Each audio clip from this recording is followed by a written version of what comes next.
கிறிஸ்துவுக்குள் பிரியமுள்ள சகோதர சகோதரிகளே, பலன் தரும் தேவன் எபிசோட் 1824 கர்த்தரை துதிக்கிறேன், மகிமைப்படுத்துகிறேன். இந்த நாளிலும் ஏசாயா 60ஆம் அதிகாரம் 17வது வசனத்தை நான் உங்களுக்காக வாசிக்கின்றேன். நான் வெண்கலத்திற்கு பதிலாக பொன்னையும், இரும்புக்கு பதிலாக வெள்ளியையும், மரங்களுக்கு பதிலாக வெண்கலத்தையும், கற்களுக்கு பதிலாக இரும்பையும் வரப்பண்ணி உன் கண்காணிகளை சமாதானம் உள்ளவர்களும் உன் தண்டற்காரரை நீதி உள்ளவர்களும் ஆக்குவேன். உன் கண்காணிகளை சமாதானம் உள்ளவர்கள், அல்லேலூயா, தண்டற்காரரை நீதி உள்ளவர்களாய் மாற்றுவார் ஆண்டவர்.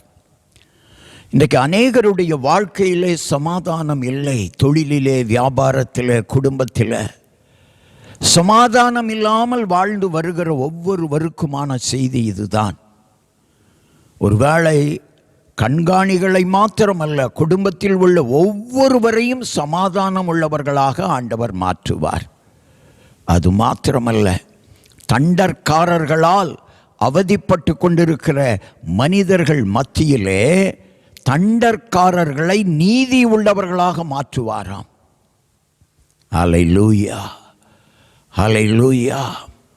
இன்றைக்கும் நான் பார்த்திருக்கிறேன், அநேக இடங்களிலே இந்த வார வட்டி, ஸ்பீடு வட்டி என்று கொடுக்கிறவர்கள் அதை வாங்கினவர்களை அவமானமாக பேசுவதை, கொடுமைப்படுத்துவதை, நீதியற்ற செயல்கள் சொல்லுவதை கேட்டிருக்கிறேன், பார்த்திருக்கிறேன்.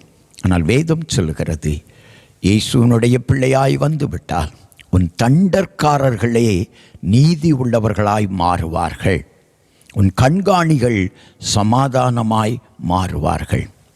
கண்களை மூடி ஜெபிக்கலாம். எங்களை நேசிக்கிற நல்ல தகப்பனே, எனக்கு நீதி கிடைக்கவில்லையே, என் கண்காணிகளுக்கு சமாதானம் இல்லையே என்று சொல்லி ஏங்கி தவிக்கிற ஒவ்வொருவருக்காக ஜெபிக்கிறேன். சமாதானத்தை தாரும், நீதியை செய்யும் தகப்பனே, நீர் நீதிபரர். அல்லேலூயா. மகளே, மகனே, சகோதரனே, சகோதரியே, இன்று முதல் உனக்கு நீதி கிடைக்கப் போகிறது, சமாதானம் கிடைக்கப் போகிறது. நம்பு, அதை இயேசு தருவார். இயேசு கிறிஸ்துவின் நாமத்தில் ஜெபிக்கிறேன் பிதாவே, ஆமென்.